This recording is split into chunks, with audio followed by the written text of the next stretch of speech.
Si pour vous, il n'y a aucun stress avec cette rentrée, alors ne regardez surtout pas cette vidéo. Par contre, s'il y a du stress, du blues, des agacements, à vous de vous demander comment vous pouvez retourner cette situation. Et c'est possible. N'oubliez pas que votre stress est une alarme et une énergie. À vous de savoir comment utiliser ces deux fonctions positivement à votre avantage, et non contre vous. Tout d'abord, ce stress est naturel. Il est physiologique. Vous passez d'un environnement, pendant ces dernières semaines, à un autre environnement. La rentrée, donc, va vous demander de vous réajuster au sujet de votre focus, au sujet de vos habitudes, de votre niveau de stress. Et ça, c'est la définition du stress. Une réaction physiologique pour atteindre un équilibre dans une nouvelle situation. Alors, il y a deux façons d'attaquer la rentrée. Alors, la manière logique, car il est naturel de plutôt prendre les choses négativement. Et c'est normal, car nous avons passé plusieurs semaines à faire uniquement ce que l'on veut. 2, généralement avec les gens qu'on apprécie. 3, de la manière que l'on veut. Et 4, dans un endroit qu'on a voulu.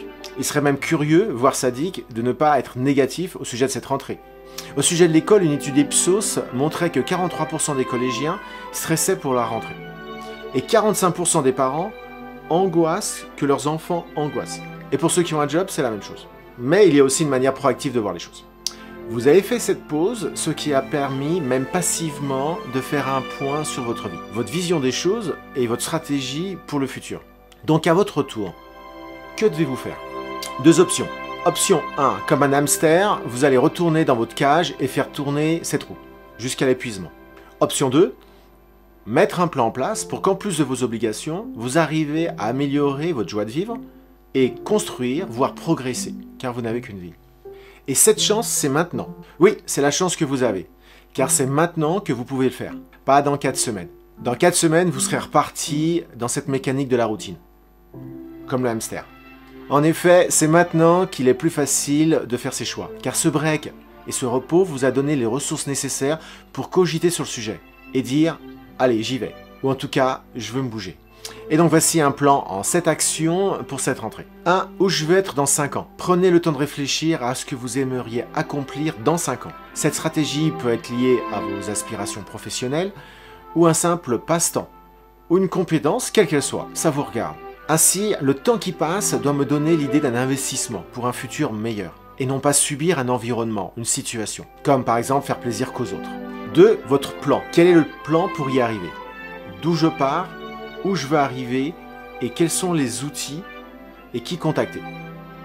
Dois-je travailler tous les jours 5 minutes ou 3 fois par semaine, etc., etc. Et dans cette stratégie d'atteindre cet objectif, il y a plein de questions à se poser. 3. Pensez à votre joie au quotidien et donc pensez à votre bien-être mental. Cela passe par respecter son sommeil, réfléchir à comment vous commencez vos journées et comment vous les finissez, à essayer de mettre en place des règles au sujet des écrans, au sujet de la lecture.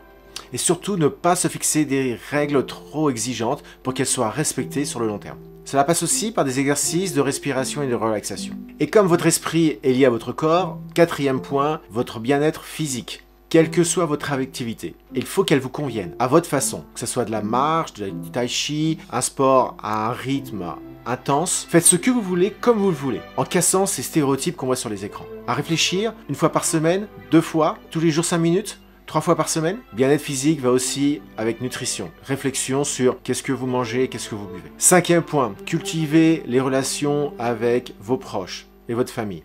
Mettez de la qualité avec les proches et retirez les relations toxiques. Identifiez des moments précis pour passer des temps de qualité avec vos proches. Et souvent, en tant que parent, on peut se tromper entre récréatif et éducatif. Cela impactera votre joie au quotidien ainsi que vos gènes. 6e point, pensez aux prochaines vacances, au prochain break. Fixez-vous une pause intermédiaire, un week-end. Notre cerveau est fait pour avoir des objectifs. L'objectif temps est important. Si vous savez que dans 8 semaines, vous avez un break de 3-4 jours, vous aurez plus d'entrain à faire des efforts au quotidien.